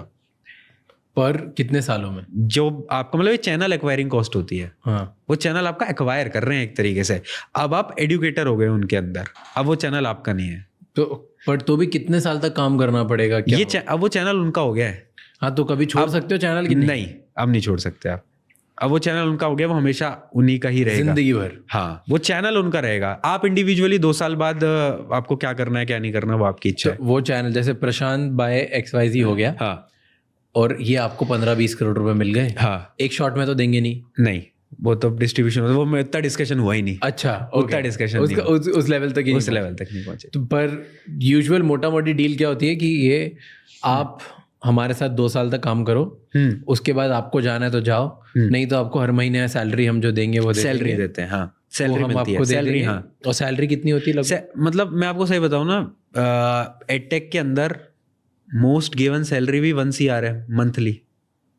नॉर्मल सैलरी मोस्ट गिवन बता रहा हूँ मैं आपको। अच्छा, सबसे मैक्सिमम, सबसे ज्यादा जो मिल रही है लोगों को वो 1 CR तक है मंथली। नॉर्मली अगर एक अच्छे एडुकेटर है तो मंथली 5 लाख मंथली जा रही है। ये अभी एडटेक का चल रहा है इतने पैसे? हाँ, बढ़िया पैसे चल रहे हैं, लेकिन बहुत है, बहुत बहुत है भाई। मतलब 1 करोड़ रुपए इंडिया के बड़े बड़े CEOs नहीं कमाते। मैं वही तो मैं बता रहा हूँ कि जब वो ऑफर आया ना, तो उस टाइम पे क्या था दिमाग के अंदर। पहली चीज, जैसे उन्होंने बोला चैनल हमारा नाम हो जाएगा, मैंने कहा वो तो कभी नहीं हो सकता, क्योंकि वो हमने बनाया है और वो इतने समय लगा के बनाया। अब आप बताओ, आपने एक चैनल बिल्ड करा है, आप उसको नहीं दे सकते किसी को, आप कभी नहीं दे पाओगे। आप बोलोगे यार उसमें बहुत एफर्ट लगा, हमें पता है कि हमने कितनी रातें निकाल दी ना इसके लिए, और एक बच्चा बन गया यार मेरा, मतलब बच्चे को नहीं दे सकता मैं। अब नहीं हो पाएगा ये। तो बोल रहे चाहे आप कितना ही पैसा ऑफर कर दो, वो नहीं हो सकती वो चीज। तो फिर आपने ये रिजेक्ट कर दिया ऑफर? बिल्कुल, सिर्फ इसीलिए कि चैनल नहीं दूंगा। चैनल नहीं देना था, और मुझे ऐसा लग रहा था कि जो मेरा जो मेन एम है वो वहां पे फुलफिल नहीं हो पाएगा। हाँ, क्योंकि वो बहुत सारे रिस्ट्रिक्शंस लगा देते ना। क्या? वो बोलते कल को यार नहीं, तुम ये वाला कंटेंट नहीं डालोगे, बोलेंगे तुम फ्री लेक्चर नहीं पढ़ा सकते, तुम तो हमारे ही बैच पे आकर ही पेड पढ़ाओ। मुझे वो करना ही नहीं था। मैंने आज पूरे यूट्यूब पे पूरा कंटेंट डाल रखा है, एक बच्चे को बैच नहीं लेना, वो पढ़े आराम से। मैं बताओ कि इतने सारे जो प्लेटफॉर्म्स हैं जिन्होंने 15-15, 20-20 करोड़ जैसे अगर आपको ऑफर करे, तो बहुत सारे टीचर्स को करे होंगे, राइट? और बहुत पैसा खर्चा किया होगा, बिल्कुल। बट स्टिल आज इंडिया में एडटेक प्लेटफॉर्म्स तो चल नहीं रहे हैं। क्यों नहीं चल रहे हैं? मेन रीजन मतलब उसका वही है ना कि एडटेक क्वालिटी से ज्यादा क्वांटिटी के पीछे भाग रहे हैं। वो यही नहीं देख पाए ना कि क्वालिटी कैसे, एक स्टूडेंट के लिए क्या इंपॉर्टेंट है कि उसकी टाइमली क्लासेस हो जाए, उनका टीचर इधर उधर ना भागे, सबसे बड़ा इशू। अगर आप अपनी जबान के पक्के नहीं हो, आप इस इंडस्ट्री में नहीं रह सकते। अगर मैं बीमार हूँ, मैंने कमिटमेंट करी है कल लाइव होगा तो वो होगा, फिर चाहे कुछ हो जाए। बट इस इंडस्ट्री में क्या हो रहा है ना कि टीचर्स प्रॉमिस करते हैं कि मैं पूरा कोर्स कराऊंगा, बट होता क्या है, बीच में कोई और प्लेटफॉर्म आता है, दे ऑफर देम, वो स्विच हो जाते हैं, वहां से बच्चे का ट्रस्ट टीचर से भी टूटा, प्लेटफॉर्म से भी टूटा। ये बहुत बड़ा तो इशू है। टीचर्स कॉन्ट्रैक्ट में नहीं रहते क्या छोड़ने? रहते हैं कॉन्ट्रैक्ट में, कोई फर्क नहीं पड़ता उससे। क्यों? वो कॉन्ट्रैक्ट छोटे मोटे कॉन्ट्रैक्ट होते हैं, वो ब्रेकेबल है, हो जाते हैं वो ब्रेक। आप चाहे कितना ही टीचर को होल्ड करने की कोशिश करो, हो जाएगा। क्या बात कर रहे हो? बिल्कुल होता है, बिल्कुल होता है। तो लेट्स से आपका प्लेटफॉर्म है, हाँ आप मेरे को एक टीचर बनाते हो हाँ और आप बोलते हो कि राज मैं तेरे को 10 करोड़ दे रहा हूँ, हाँ एंड 10 करोड़ देने के बाद अब अगले 4 साल के लिए तू मेरे साथ ही काम करेगा। हाँ, और मैं बोलता हूँ हाँ ठीक है डन, मैंने 10 करोड़ ले लिए, ठीक है। 1 साल काम किया, फिर मैंने चल भाड़ में जा। हाँ, तो वो जो प्राइस जो ले रहे हो वो भी ब्रेकअप ही होगा, ऐसा तो है नहीं आप उसको दे दोगे। 2.5 करोड़ ले लिए फिर निकल लिया, क्योंकि दूसरा प्लान मेरे को 25 करोड़ देना 25 दे रहा है, बिल्कुल निकलते हैं, बिल्कुल निकलते हैं। ये तो बहुत होता है, और ऑनलाइन में हो रहा है, पहले ऑफलाइन में होता था। ये आज का नया नहीं है ना कुछ कि टीचर इधर से उधर हो रहे हैं, ये 10 साल पहले होता था, 10 साल पहले होता था बड़े बड़े इंस्टीट्यूट्स के अंदर। पहले इतने कॉन्ट्रैक्ट लीगल इतनी होती नहीं थी ना, अब तो बहुत ज्यादा नहीं, बहुत लीगल होते थे, तब भी होते थे, तब भी स्विच होते थे, क्योंकि वो चलता रहता है ना वो केस। अब मान लो एक सामने वाली कंपनी है जो कि एक टीचर, जैसे मैं टीचर हूँ, वो मुझे बोल रही है, एक ऑफर दे रही है, मैं उनकी तरफ चला जाता हूँ, वो बोलते हैं कि आपका जो भी केस वेस कॉन्ट्रैक्ट हो मैं हैंडल कर लूंगा, तुम टेंशन मत लो, मैं देख लूंगा, तुम आ जाओ मेरे पास। टीचर चला गया उसके भरोसे में, वो अपने हिसाब से हैंडल करते रहते हैं। तो कंपनी लीगल करता रहेगा, कंपनी करते रहेंगे, कंपनी लीगल इशू लड़ते रहो, करते रहो। और इंडिया में तो ये सालों साल चलता सालों साल चलता फर्क ही नहीं पड़ता। यही तो मेन पॉइंट है। तो लाइबिलिटी आपको डर नहीं लगता कि कभी ये लीगल केस आपके ऊपर हो गया तो? बिल्कुल लगता है, ये तो बिल्कुल लगता है। और मुझे ऐसा लगता है, मतलब हम जब अब टीचर हम हायर भी करते हैं ना, हमारी सिंपल पॉलिसी है, नेवर हायर अ टीचर जो कि एक कोर्स के मिड में कहीं पर पढ़ा रहा है। उसको अगर हमें वो टीचर अच्छा लग रहा है, पोटेंशियल लग रहा है, उससे कनेक्ट बनाओ, उसको बोलो कि आपका कोर्स, आपका कॉन्ट्रैक्ट कब खत्म होगा, आप लो, उसके बाद आपका जो एक पीरियड रहेगा वो आप सर्व करो वहाँ पर कंपनी में, उसके बाद आओ। बीच में हमें उसमें नहीं पढ़ना। हम चाहे कोई और टीचर ले लेंगे, बट ऐसा नहीं हो पाएगा। तो ये तो टीचर साइड हो गया। हाँ, tell me what's the dark side of this world? क्या होता है इसमें? मतलब हमें तो बाहर से बस दिखता है टीचर खरीदे जाते हैं, इधर उधर स्वैप हो जाते हैं, टीचर खरीदे जाते हैं, टॉपर खरीदे जाते हैं। टॉपर खरीदे जाते हैं तो ठीक है, बहुत बहुत ज़्यादा ही होता है, मतलब वो कि हाँ कि रैंक 1 आ गई, रैंक 2 आ गई, टीचर खरीदे जाते हैं। उसके अलावा बहुत सारी चीज़ें होती हैं, नेगेटिव पीआर होती है। क्या नेगेटिव पीआर? अगर आपको किसी को डाउन दिखाना है तो आप उनके खिलाफ बहुत छोटी छोटी चीज़ों को काउंटर डाउन कर सकते हो। कि आप मान लो आपकी मेरे से है कि यार मैं अच्छा कर रहा हूँ, बट अब मैं मतलब ना आपका कंपटीशन बन गया हो, है ना, आपको वो अच्छा नहीं लग रहा है कि यार ये तो मेरा कंपटीशन बन गया है, अब थोड़ा सा कुछ इमेज, क्योंकि टीचर के पास क्या है, टीचिंग स्किल और उसकी इमेज, है ना। तो अब टीचिंग स्किल आप हिला नहीं सकते किसी की, आप फिर उसकी इमेज पे काउंटर करते हो। क्या करते हैं कि ऐसे ऐसे क्लिप्स या फिर वो वायरल कराई जाती हैं जिसमें कि मान लो एक टीचर एक क्लास के अंदर कुछ वर्ड कभी गलत बोल देगा, या फिर कुछ कॉन्सेप्ट कभी कभार गलत पढ़ा देता है, हम भी पढ़ा देते हैं, कोई बड़ी चीज़ नहीं, हम बाद में बोलते भी हैं कि हाँ ये गलत है, तो फिर उस चीज़ को निकाला जाता है और उसको सर्कुलेट कराया जाता है कि ये तुम्हारे टीचर है जो गलत पढ़ा रहे हैं, गलत पढ़ा रहे हैं। ऐसा भी होता है, बहुत होता है, सर्कुलेट किया जाता है, बताया जाता है कि कंटेंट इधर उधर कॉपी हो गया, ऐसी मतलब बहुत चीज़ें होती हैं इसमें। तो आपके खिलाफ नेगेटिव पीआर चला दिया जाएगा बहुत सारा अगर आप बड़े बन गए तो। हाँ, एंड धमकाया जाता है, कभी धमकी वमकी मिली है, थ्रेटन किया किसी ने? धमकी नहीं मिलती, चैनल्स पे कॉपीराइट आते हैं, आपके टेलीग्राम चैनल्स वगैरह उड़ा दिए जाते हैं चैनल में कॉपीराइट भी आए हैं हमारे तो। तो कॉपीराइट तो तभी आएगा ना जब अच्छा कोई क्लेम करता है कि आप उनका मटेरियल है। हाँ, उनका मटेरियल है, आप जो पीडीएफ पढ़ा रहे हो वो उनका मटेरियल है, वो क्लेम हो जाता है। बट वो उतना इफेक्ट नहीं करता, क्योंकि आप उसमें आप बोलोगे कि वो नहीं है, फिर वो थोड़ा बहुत यूट्यूब इधर उधर रिसर्च करेगा, आपसे कनेक्ट करेगा, then it will be get sorted, वो हो जाता है, सॉर्ट हो जाता है, वो कोई बड़ा इशू नहीं है, बट ऐसा होता है। अभी कौन होंगे, who do you think are the top teachers in the country online world में? ऑनलाइन वर्ल्ड में जो ऑफलाइन वालों के लिए बहुत बड़ा कॉम्पिटिशन बन गया।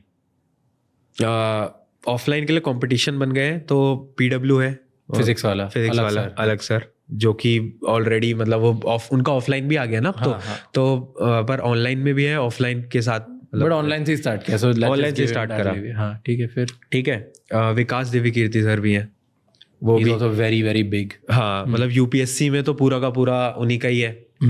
तो मेनली तो यही दो मुझे समझ आ रहे हैं। और कोई है जो इतना बड़ा कर रहा होगा? इतना बड़ा कर रहा है आज के समय पर नहीं, अब तो नहीं है। पहले कौन थे? मतलब पहले कंपनीज थी ना कुछ, अब वो नहीं है। एंड जो खान सर, अवध ओझा, ये लोग मतलब ऑनेस्टली खान सर बहुत सही कर रहे हैं, बट मैं आपको अब बता रहा हूँ बिजनेस पर्सपेक्टिव से बात कर रहे हैं अभी। हाँ बिजनेस पर्सपेक्टिव से जो मैंने आपको 2 नाम बताए बहुत ऊपर है बाकी सबसे। बट अगर आप स्टूडेंट पर्सपेक्टिव से बात करोगे, खान सर स्टूडेंट पर्सपेक्टिव से बहुत अच्छा काम कर रहे हैं। मतलब जेन्युइनली अगर मैं बोलूं, वो भी लोग भी सब अच्छा काम कर रहे हैं, बट स्टूडेंट पर्सपेक्टिव से, क्योंकि वो ऑफलाइन में ऑनलाइन में UPSC की तैयारी 600, 900, 1000 इस कॉस्ट में करा रहे हैं। वो बहुत डिफरेंट चीज हो जाती है कराना। मतलब रेवेन्यू वाइज उनका उतना नहीं है, आप इम्पैक्ट वाइज बहुत ज्यादा है मतलब वो तो। अब जैसे दोनों नाम लिया आपने, विकास सर और अलग सर, हाँ। राइट। तो फिजिक्स वाला से अगर आपको कोई एक चीज सीखनी है तो क्या सीखोगे? फिजिक्स वाला से या अलग सर से? चलो दोनों से बता दो। नहीं, अलग सर से मैं अलग सर को बहुत पहले से देख रहा हूँ। जब से मैंने स्टार्ट किया था तो मैंने तो बहुत चीज़ें सीखी है। मैंने सीखी है, मैं आज भी सीख रहा हूँ, है ना। तो मुझे उनसे जो सीखने को मिला है वो है अपने इंटेंशंस को कैसे हर बार राइट डायरेक्शन पर रखा जाए। मतलब आपको बहुत पैसा मिलेगा, बट आपको पैसा के पीछे भागना नहीं है। आप इंटेंशन सही रखो, पैसा खुद ब खुद आएगा। वो उनसे मुझे बहुत क्लियरली समझ आया। Okay, right. And Vikas sir से क्या सीखते हो? विकास सर से मैं ऑनेस्टली विकास सर से कभी पर्सनली मिल नहीं पाया अभी तक। हाँ, मन है काफ़ी मिलेंगे जल्दी। बट हाँ, वैसे विकास सर का ना, मतलब जितना मैंने उन्हें सुना है, देखा है, तो वेरी हम्बल और डाउन टू अर्थ जो नेचर है ना, मतलब जितने मैंने उनके जैसे इंटरव्यूज वगैरह मैं सुनता रहता हूँ उनके, तो वो सामने वाले को ऐसा फील कराते हैं ना कि एकदम बॉन्डिंग है उनके साथ। वो ऐसा महसूस नहीं होने देते कि यार आप विकास देवी कीर्ति सर हो, नहीं मैं सेम हूँ। वो तो उनसे बहुत वो डाउन टू अर्थ वाली पर्सनालिटी, हम्बलनेस वो फील होती है। Nice, interesting. Yeah okay, I was watching your videos, okay, बहुत सारे, एंड मैं मैथ करने की कोशिश कर रहा था कि आप कितना पैसा कमाते होगे। क्यों कर रहे थे? Why not for the research of this podcast. आप ये सबसे पूछते हो? हाँ। मुझे लगता है, I think I genuinely feel कि इंडिया में मनी कॉन्वर्जेशन ज़्यादा होनी चाहिए। आई ऑल्सो अंडरस्टैंड कि हमारे इधर अगर पैसे की बातें की जाए तो आपको ज़्यादा सही तरीके से देखा नहीं जाता, पर आई थिंक ये कॉन्वर्जेशन होनी चाहिए क्योंकि बहुत लोग इंस्पायर होते हैं to do certain things and follow their passion. Right. अगर आप बताते हो क्या कैसा होता है, तो गिव मी अ रेंज। हाँ, लाइक अगर आप 100 रुपये कमाते हो तो कहाँ से पैसे कमाते हो? कहाँ यूट्यूब से कितना आता है, कोर्सेज से कितना आता है, अब ब्रांड डील्स अगर होती तो उससे कितना आता है, क्या करते हो? देखो मैं आपको बताऊँ, मेनली ब्रांड डील्स पे हम कम फोकस्ड करते हैं। हाँ, क्योंकि मुझे ऐसा लगता है कि अभी के समय पर हमें उसकी ज़रूरत नहीं। पहले करी है, जब ज़रूरत थी तब करी है, वेरी ऑनेस्टली। अब उतनी ज़रूरत नहीं है।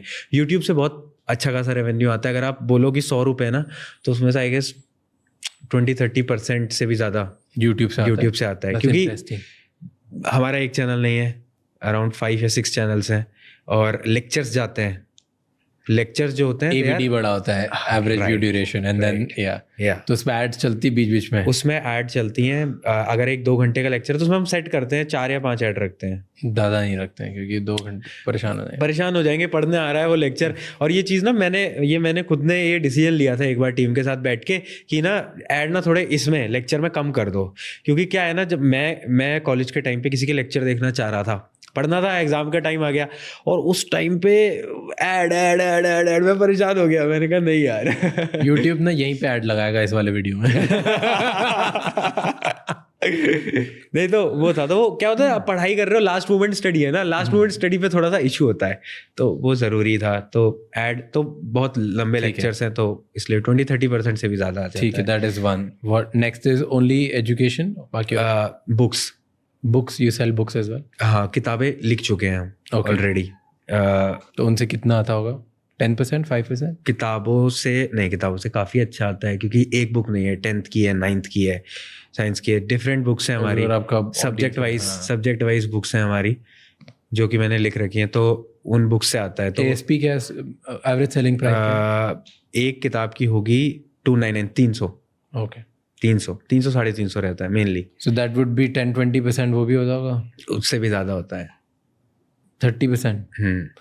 सो जितना यूट्यूब से आता है उतना ही किताबों से आता है। क्योंकि आप जो बुक्स हैं ना, जितनी भी बुक्स हैं, 5 किताबें हैं, 5 बेस्ट सेलर हैं, 5 अपनी अपनी कैटेगरीज में बेस्ट सेलर हैं। नाइस। तो 20-25 मान लो, 25% वहाँ से, 25% यहाँ से, और बाकी 50% उससे। हाँ, mainly. Nice. In a year how much do you make? Well enough. जो तुम सबकी ड्रीम कार है ना, मैं खरीद लूंगा 4 बार। नहीं मतलब क्या था वो डायलॉग? यही था। ऐसे हाँ, कि तुम्हारी जो ड्रीम कार है वो 4 बार खरीद सकता हूँ। और क्यों बोला था वो, बताओ मुझे।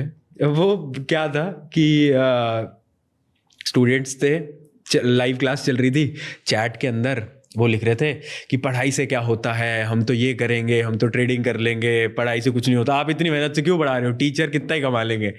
तो फिर मैंने उनसे बोला कि जो तुम ये जो सपने देख रहे हो ड्रीम कार के, 4 बार खरीद सकता हूँ। तो इसलिए मतलब एजुकेशन की इंपॉर्टेंस बहुत है, मैं उनको ये बता रहा था। और फिर वो ट्रेडिंग कम्युनिटी क्यों चिढ़ गया?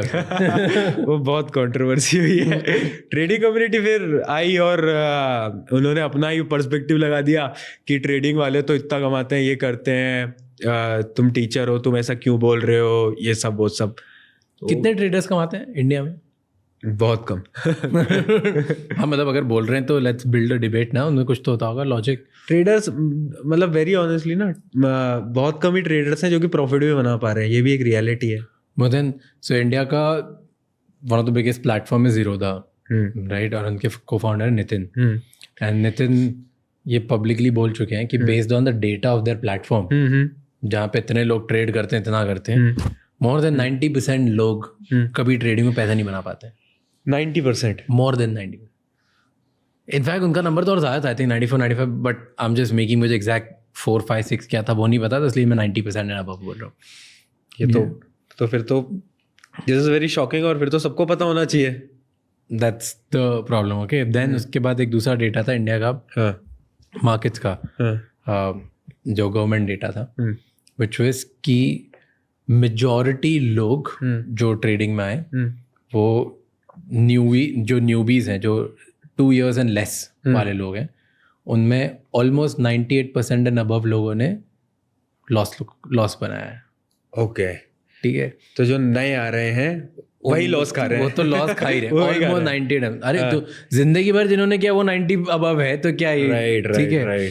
देन उसके बाद another stat which is also very interesting, कि जिनके पास बहुत कम पैसा है ना, जो एक्चुअली कम पैसे में ट्रेड करते हैं, लिमिटेड, 10 लाख से बिलो, 5 लाख से बिलो, जो कम पैसों से करते हैं, 50,000 10,000, वो तो दिस ऑलमोस्ट नेग्लिजिबल चांस कि वो कभी पैसे बनाते। तो जितने लोग बोलते हैं ना कि पढ़ाई लिखाई मत करो, राइट आंसर, यहाँ से राइट आंसर मिल रहा है। टेक्निकली मतलब इट्स इज, क्योंकि मुझे ना, मैं बहुत इसके बारे में रिसर्च करने लगा था, पढ़ने लगे थे कि यार ट्रेडर्स इतना पैसा कमा रहे हैं, मतलब क्योंकि हमने तो यही देखा है कि वो इंस्टाग्राम पे रील आती है उसमें ट्रेडर्स दिखा रहे हैं कि हाँ एग्जैक्टली रातों रात तुम मतलब खरबपति बन जाओगे, ये हो जाओगे, कुछ नहीं होता। Most traders have lost money then they have made money. The problem is कि अगर वो 10 बार हारते हैं और 1 बार जीतते हैं ना, तो बातें सिर्फ 1 बार जीतने ही करते हैं, क्योंकि किसी को पब्लिक में शेम अच्छी नहीं लगती।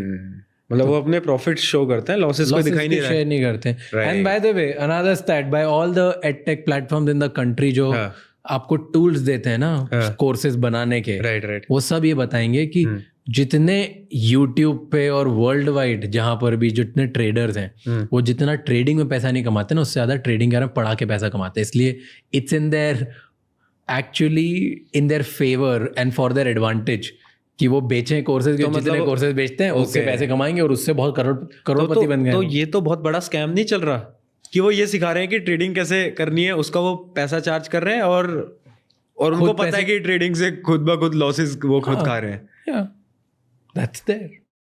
बोलते हैं। कोई कार खरीदी आपने? नहीं, ऐसी कोई ड्रीम कार नहीं है, मैं तो नॉर्मल कोई भी बट कार- अभी अब थोड़े पैसे से कमाए होंगे। You're 23 at the age of 23 you're young, अब कुछ तो थोड़े बहुत नहीं, छोटे-मोटे खर्चे करते हो। मैंने कार वार में नहीं करा, मतलब मैंने कार पहले खरीद के दी थी, मेरे फादर को ही दी थी, नॉर्मल कार स्कॉडा की थी। ओके, उसके बाद खुद के लिए नहीं खरीदी कोई? तो दिल्ली में अभी कार नहीं है? कार है बट वो ड्राइवर रहते हैं, कार चलती है उन्हीं के साथ। कौन सी कार है? नॉर्मल कार है वो भी। अच्छा, हाँ। कोई ऐसे फैंसी कोई कुछ नहीं क्यों? नॉर्मल। मन नहीं होता? मन नहीं होता। वाई? क्योंकि अब तो कैश फ्लो पॉजिटिव बिजनेस है, यू आर मेकिंग मनी। वो वाली बात नहीं, मतलब मुझे ऐसा लगता है कि उस चीज की मुझे अभी मतलब जरूरत महसूस नहीं होती। मेरे लिए दुख क्या है कि अगर मुझे गाड़ी चलानी पड़ रही है मेरे लिए बहुत दुख है, वो दुख है मुझे। अब अगर कोई महंगी गाड़ी ले ली तो वो मुझे चलानी पड़ेगी, क्योंकि मुझे डर लगता रहेगा हमेशा अंदर से कि एक तो इतनी महंगी गाड़ी ले ली है, अब इसको चलाओ भी। इसलिए मुझे कंफर्ट ज्यादा इस साइड पे ज्यादा प्रेफरेबल है कि गाड़ी नॉर्मल हो, बट मैं नहीं चला रहा हूँ, मैं आराम से बैठा हूँ, काम कर रहा हूँ, टाइम बचेगा। Okay, what do you think, this is last question, what do you think education system में, इंडियन एजुकेशन सिस्टम में क्या चेंज लाने चाहिए हमें? बिकॉज इतने सारे बच्चों को आप पढ़ाते हो, तो आपके पास बहुत इंसाइट होगा ग्राउंड लेवल का। बिल्कुल। क्या तो problem आप ये गवर्नमेंट लेवल से पूछ रहे हो कि क्या चेंजेस लाने चाहिए या फिर प्रॉब्लम्स क्या है, क्या Problems दिक्कत लग क्या रही है अभी? प्रॉब्लम्स क्या है, राइट? तो सबसे बड़ी और बिगेस्ट प्रॉब्लम जो चलती आ रही है ना, वो ये है कि इतनी ओल्ड बोरिंग टेक्स्ट बुक्स, ऐसी किताबें जिनमें सिर्फ और सिर्फ थ्योरेटिकली चीज़ों को बताया जा रहा है, बोला जा रहा है, सब कुछ बस लिखा हुआ है, उसमें क्या उसका प्रैक्टिकल यूज़ है। लोग मजाक उड़ाते हैं ना एजुकेशन का कि क्यों है, वो इसलिए उड़ाते हैं क्योंकि हमें प्रैक्टिकल यूज़ नहीं समझाया जा रहा ना। वो प्रैक्टिकल यूज़ अगर आप इंजीनियरिंग में आओगे तब आपको समझ आएगा, अच्छा है हमने तब पढ़ा था, तब इसका ये लिंक आया, वो तब जाकर समझ आता है। उससे पहले किसी को कोई प्रैक्टिकल यूज़ नहीं पता। तो पहला ड्रॉबैक सेटबैक यही है कि आप प्रैक्टिकल यूज़ के बारे में बिल्कुल बात नहीं कर रहे हो। सेकेंड चीज, एग्जाम्स अच्छे भी हैं, एग्जाम्स बुरे भी हैं, क्योंकि एक रियलिटी चेक तो मिलना चाहिए सबको कि कितना पढ़ा है कितना नहीं पढ़ा, बट सिर्फ एग्जाम्स हो वो अच्छा नहीं है। हम बात ही नहीं करते ना किसी और चीज़ के बारे में, हम बोलते हैं कि हाँ कि एग्जाम आ गए, इसमें इतने मार्क्स आ गए, इसके इतने मार्क्स आ गए, ये जजमेंट क्राइटेरिया है हमारे लिए। क्या सीखा, क्या समझा, कुछ फर्क नहीं कुछ फर्क नहीं पड़ता। एग्जाम्स में कितने मार्क्स आए वो हमारे लिए इम्पोर्टेंट, कैसे भी आए हो, चीटिंग करिए कुछ भी करिए, वो है। तो ये दो तो बहुत बड़े हैं। उसके अलावा जब हम इतना आगे पहुंच ही गए हैं तो सबसे बड़ी प्रॉब्लम क्या है ना कि एक स्टूडेंट जो आया है उसके पर्टिकुलर स्किल सेट पे कोई काम नहीं कर रहा है। जैसे कि मान लो एक स्टूडेंट है, वो 10th में आज के समय पर, उसको सारे सब्जेक्ट पढ़ाए जा रहे हैं, SST, math, science, English, Hindi सब पढ़ाया जा रहा है। अब जब बात आती है स्ट्रीम सिलेक्शन की तो उसको ऑप्शन मिलेगा या तो तू PCM, PCB, कॉमर्स। क्या ये जो पर्टिकुलर ऑप्शंस हैं क्या ये इनफ है?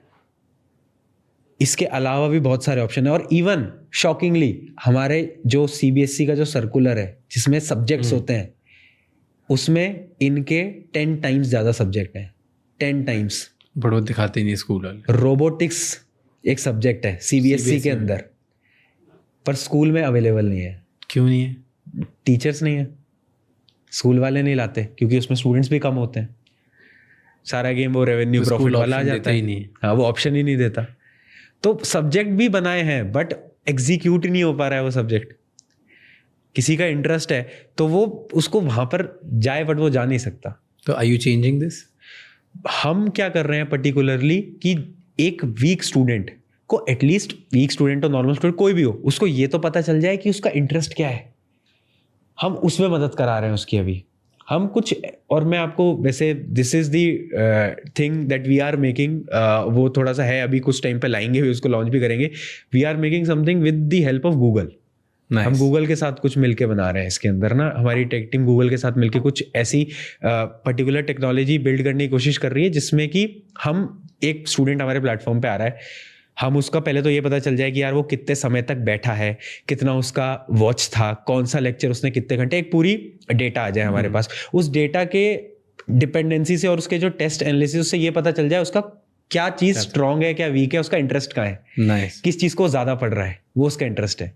तो हम एटलीस्ट उसको ये रिकमेंड कर पाए कि भाई तुझे इसमें मजा आ रहा है, इसमें तो कुछ कर सकता है अपनी लाइफ के अंदर। This will be game changing. तो अगर इंटरेस्ट मैपिंग हो गई तो राइट। आज तो पता ही नहीं है। आज नहीं पता, किसी को नहीं पता इंटरेस्ट क्या है। मम्मी पापा ने बोला पीसीएम ले ली तो ले ली, पीसीबी ले ली तो ले ली। होता है ना हमारे घर में, यही तो हुआ है, सबके साथ यही हुआ है। एंड कब तक ये प्रोडक्ट आ जाएगा जो तुम निकाल रहे हो? ये तो अभी टाइम लगेगा, आई गेस दिस ईयर के एंड तक। Okay, but still this year के end is not that far. Well, thank you so much, thank you, all the best कि ये प्रोडक्ट जल्दी निकले और काफ़ी बच्चों की हेल्प हो। And brother, you are an inspiration. बहुत सारे लोग ये बोलते होंगे आपको डेली, बट जेन्युइनली एंड बड़ा मज़ा आया मुझे बात करके। बिल्कुल भाई, it same. Was fun, chill. ऐसे लगा ही नहीं मुझे कि मैं पॉडकास्ट कर रहा, ऐसा लगा मेरा छोटा भाई आया है, बिल्कुल कॉन्वर्सेशन चल रही है स्कूल की। अमेजिंग। हाय राज भाई, कैसे हो भाई? एकदम बढ़िया, एकदम बढ़िया। आ जाओ। How old are you? 23। 23? या माय बर्थ ऑफ डेट 2001। भाई क्या बात है। राइट। शिट, ये तो मैं छोटे भाई से भी छोटा है। And do you have a girlfriend now? Relationship में हो? नहीं।